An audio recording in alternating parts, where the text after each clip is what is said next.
And welcome back, everyone, to the Pokemon Team Creation Series, or just, that's what I call it. I always end up thinking that. It's like, is that what I call it? Technically, that's what I call it. It's just, it's not labeled like that in the playlist or in the video titles. But this one comes to us from JRC, who asked the question, what is? We've done Peter Parker, we've done Miles Morales, now let's talk about Miguel OHara. One of my personal alternate favorite Spider-Man, if nothing else because he's got a badass design. He is the Spider-Man of 2099, the year 2099. I believe that's 2099, actually. I'll double check that real quick. I believe it's 2099. He's in the future, but not like the far future. Hypothetically speaking, let's see, I'm in my early 30s now. I could maybe, if everything worked out, live to see the year 2099. That would, if nothing else, that would be a nice thing to kind of do. Yeah, it's 2099. A nice thing to do is maybe live to see the turn of the century. Like, I've lived to see 2 turns of centuries. Very few people can say they've ever done that. That would kind of be a nice thing. I doubt let's be honest. It's, 2023 now? I'm going to be turning 9. That means I would get to 100 at about 66 years. So I would have to live, hypothetically, and I know I'm completely tangenting right now, but it's kind of a fun thing to think on.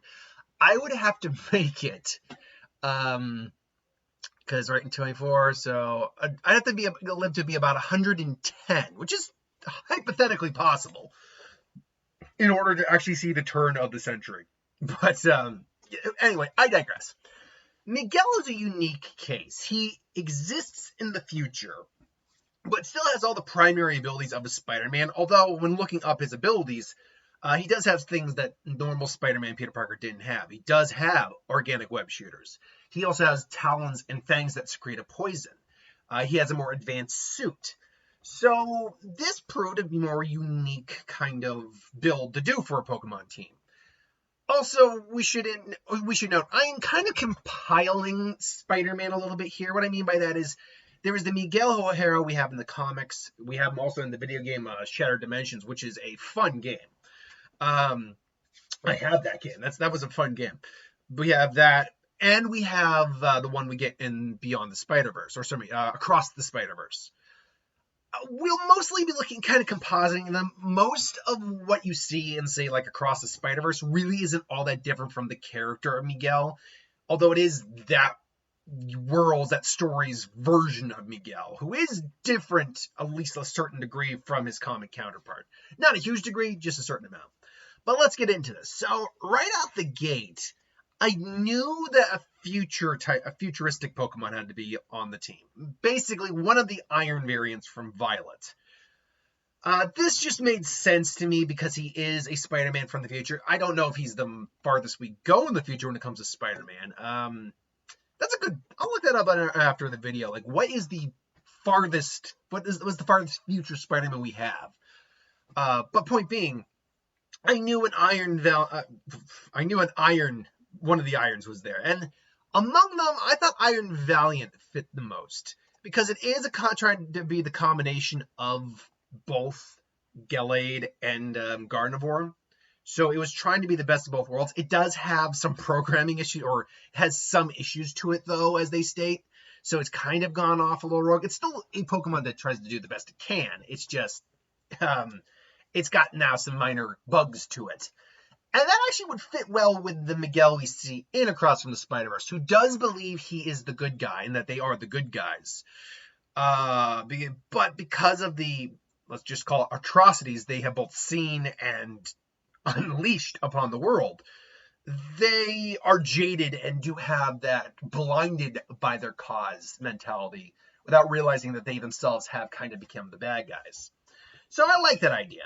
Also, it should be noted that Miguel has in his suit a personal AI. So when we're talking about Mon that can represent personal AI, well, the Porygon line makes the most sense. And because he is in the future, Porygon Z being the farthest along in that line makes the most sense.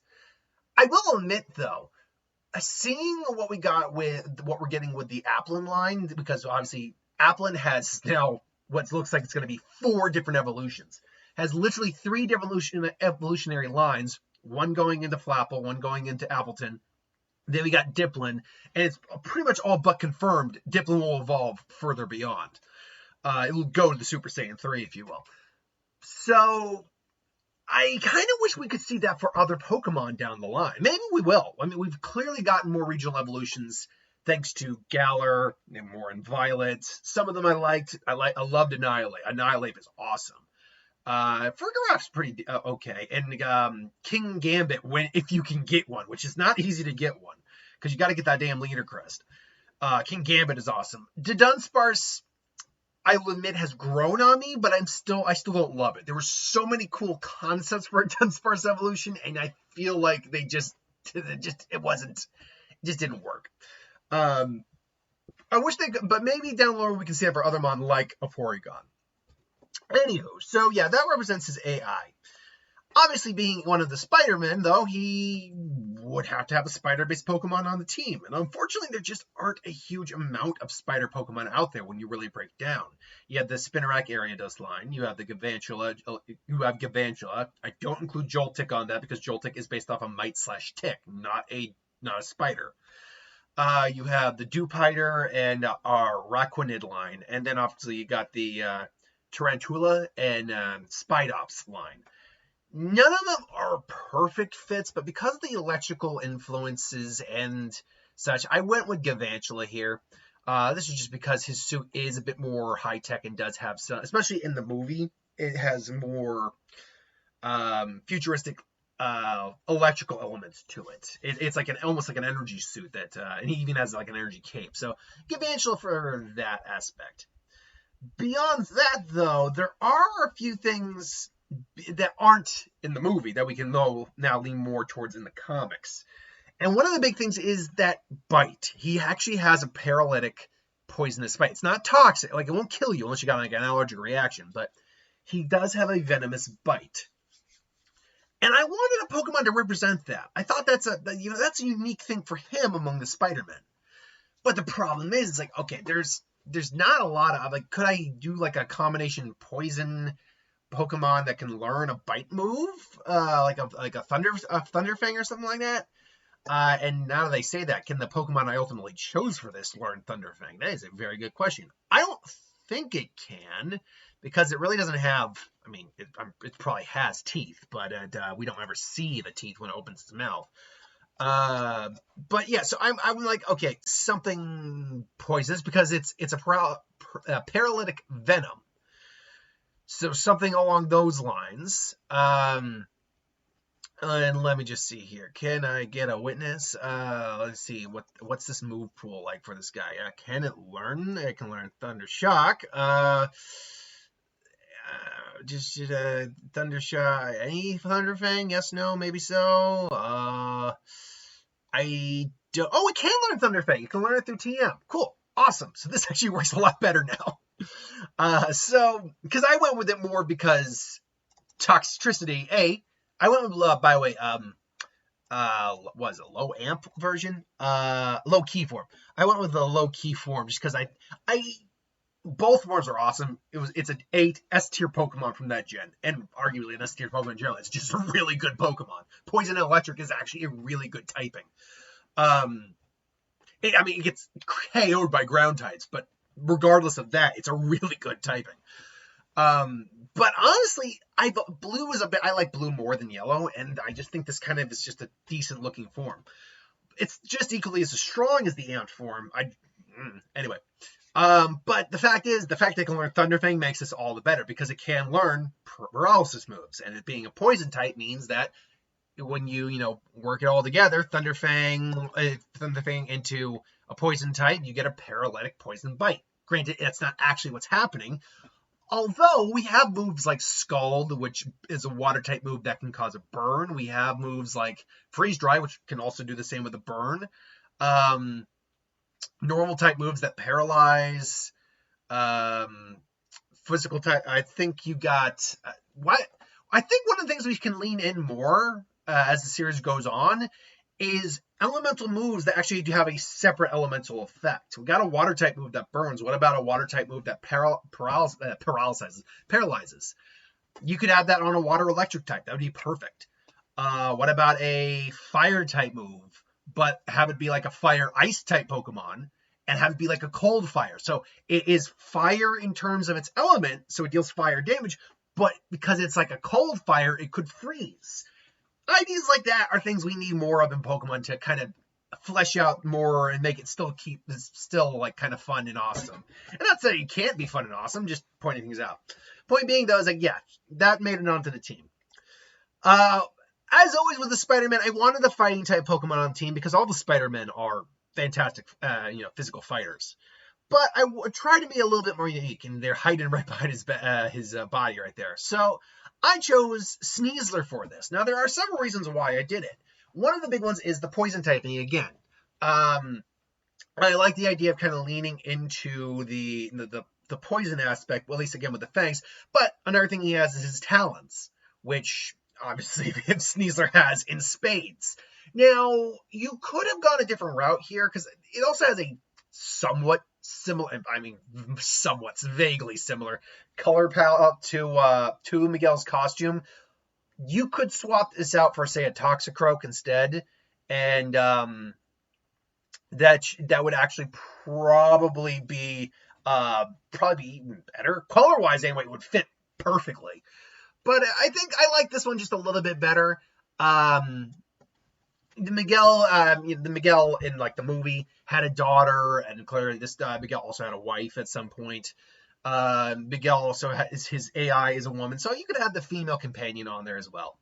Now, bear with me on this last one. I did want to save this one for last.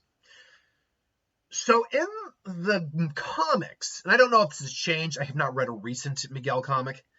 I didn't read a lot of the comic. I haven't read an actual comic in some time, to be honest. Modern age and comics are sadly dying out a little bit. It's a little hard to do so. But in the comics, he became worthy of Mjolnir. And he used it to kind of just symbolize his authority in the world to a certain degree. Now, he never really used it, as far as I know. Maybe once in a while he like kind of brought it in as an ace. But as far as I know, he never actually used it. But he had it. And so I wanted something that represented that on the team. A mon that he just doesn't use, but having it makes people go, okay, this guy actually is serious. All right, he's got one of these on his team? He's got one of these? How the hell did he get this? So the question is, what the hell could represent Mjolnir, not as a weapon, but as a symbol? And at least bring over some trait of Mjolnir, be it like its mystical weight or something like that. I don't know. Well, spoilers, that actually did play a factor. So I'm like, okay, something that could be on his team that could represent something like that. Right out the gate, I'm like, okay, it's got to either be a mythical or a legendary Pokemon. Right out the gate, it has to be that. Because if you have a mythical or legendary on your team, well, people look at you and go, hold on, wait a minute. But what exactly could represent Mjolnir? Something that he wouldn't, and then I thought about it when I said wouldn't. What if he couldn't use it? Wouldn't/couldn't. Hypothetically, he could still send it in the battle. It just isn't really capable of doing anything. And that is why the last member of this team is Cosmium. Cosmium is the evolution, obviously, of Cosmog, which then would evolve into either Solgaleo or Lunala. Very powerful Pokemon, but because this Pokemon almost never battles, it doesn't gain really experience, so he kind of just sits there and does nothing. I mean, it's like a companion, definitely. Like he can definitely he treats it well and all that. But the point is, people see this like, where the hell did he get that? People don't even know what that mon is. Like, what is that? Add on to the fact that despite its very diminutive size, it weighs over a ton, a literal ton. It's like 2,200 plus pounds. So it is one of, if not the heaviest Pokemon in existence, because it's supposed to be a star collapsing in on itself. Also has the fun little motif of looking like an eye. So I always like that aspect. So, and that makes actually sense because Mjolnir is supposed to be forged in the heart of a dying star. And therefore, and that's why it's got the mass to boot as well. That's why there's an enchantment on it to allow you to wield it, or you have to be so strong that you could just lift the damn thing. Because Hulk, I think in the Ultimates, at least in the movie, The Ultimate Avengers, Hulk actually lifted Mjolnir with sheer strength, and Thor was like, holy shit. Thor was lucky he didn't throw the axe head at him. But yeah, so I think this would make 100% sense to be the Mjolnir representation. It is supremely heavy. It can float too, but supremely heavy. So basically no one could steal this mod from you. But it's supremely heavy. It's a legendary still, despite the fact that it doesn't do anything. It is a legendary. It also comes from Ultra Space. The Cosmog line they're considered Pokemon, but they are technically Ultra Beasts. I mean, it's a fine line they walk on that front, but they are like Solgaleo and Lunala and the Cosmog Nebi line. I keep saying Nebi, that was the name she gave it. The Cosmog Cosmium line. They are treated as Pokemon, not Ultra Beasts. Although Ultra Beasts are Pokemon too, they're just Pokemon from an alternate dimension, which again we know that they are from. They're just for some reason not Ultra Beasts, while the other ones are. Who knows? But the fact is, because of that, it would be extremely difficult to get your hands on one of these. So, yeah, and there you go. It comes from an alternate plane of ultimate dimension, kind of like Asgard did for the longest time. So that would lean more towards that as well. So ultimately, that is your Pokemon team, in my humble opinion, for Miguel OHara. Now, as always, before I end, how balanced is this team actually? Well, and I just want to be double checking on Cosmium's Pokemon typing. I believe it's just pure Psychic. Yeah, the Cosmog line is pure Psychic until it fully evolves. So, I mean, you have a Fairy Fighting type with the Iron Valiant. You have a Fighting Poison type with the Sneasel. You have a Normal type with the Porygon Z. A Bug Electric type with the Evangela. An Electric Poison type with Toxtricity. And a sheer Psychic type with Cosmium. This poses a couple immediate problems. One, this team would have struggled with ground types. Not because necessarily ground types completely sweep the team. That's not entirely what happens. Because fighting is actually neutral to ground. However, ground is obviously electricity's only real weakness, and it's also one of Poison's big weaknesses. So two of these Mon right out the gate are just going to get completely taken down, completely grounded, if you will. The others, and then you have a Poison Fighting type. Now, fighting is neutral, but that means the Poison type is still going to get hurt pretty bad by any ground type. No one here also has any special resistance to ground. So that right out the gate is going to be a big problem for this team. But honestly, beyond that, I mean, ghost types are going to be a bit of a problem for some of the team, about half the team.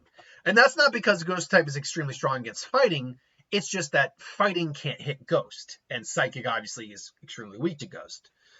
Now, granted, actually, ghost would be an even bigger problem because normal, while immune to ghost, can't do anything against a ghost type. So if you get a ghost ground type on the team, such as a Golurk, or excuse me, a ghost ground type going at the team, such as a Golurk, this team's going to have a serious problem. Beyond that, though, there isn't anything that really threatens the team. Yes, Gallade does have issues with poison. 1 second here. Fairy, poison types are strong against Fairy, obviously. Damage taken. Yeah, poison types are strong against Fairy, as well as being strong against Grass as well. But that's really where their main strength lies. Poison types are also weak to Psychic and Ground. So, yeah, but those are their only main weaknesses. And they're actually very resistant to fighting types. So fighting types at least aren't going to really be hurting those two. Not that you'd be using a fighting type against those two. But yeah, I mean, poison is not going to be that big of a deal. Yeah, Bug still has issues with fire, but what it's just one weakness. Yeah, your biggest problems on this team are going to be ghost types, and they're going to be ground types. That will be your biggest problems on this team. And unfortunately, unless that Cosmium ever evolves, it will not be that useful. But let's play devil's advocate and go a little further beyond. Let's say that he has one or the other, Solgaleo or Lunala. First off, which one do I think he would probably have over the other? Oof. Neither of them fit him very well. But because Spider-Man, works during the day, he also has a lot more of a darker kind of edge to him. I'll go Lunala because Lunala is the emissary of the moon, a representative of the moon, so Moon Knight, all that. So let's say Lunala. Now you have a psychic ghost type on the team. Does that help? Well, actually, it makes things worse because Ghost is weak to Ghost. So now you have an even bigger weakness to Ghost. You also now add a weakness to Dark on this team, and that Lunala is ×4 weak to Dark. And now, granted, Dark is mostly going to get mollywopped by this team. Mostly because you have a bug type, you have 2 fighting types as well. So, yeah, a Dark type is not going to do very well on this team. Yeah, so now, again, it would gain an immunity to fighting in normal, so there would be that at least. But I digress. I'm just kind of spitballing and carrying things on longer than I need to. That is, in my opinion, Miguel OHara's Pokemon team. What would you do for this team if you do anything different? Do you like this team? Let me know in the comments below. But until then, thanks for watching. Hope you enjoyed. Like, comment, share, subscribe, and I'll see you next time.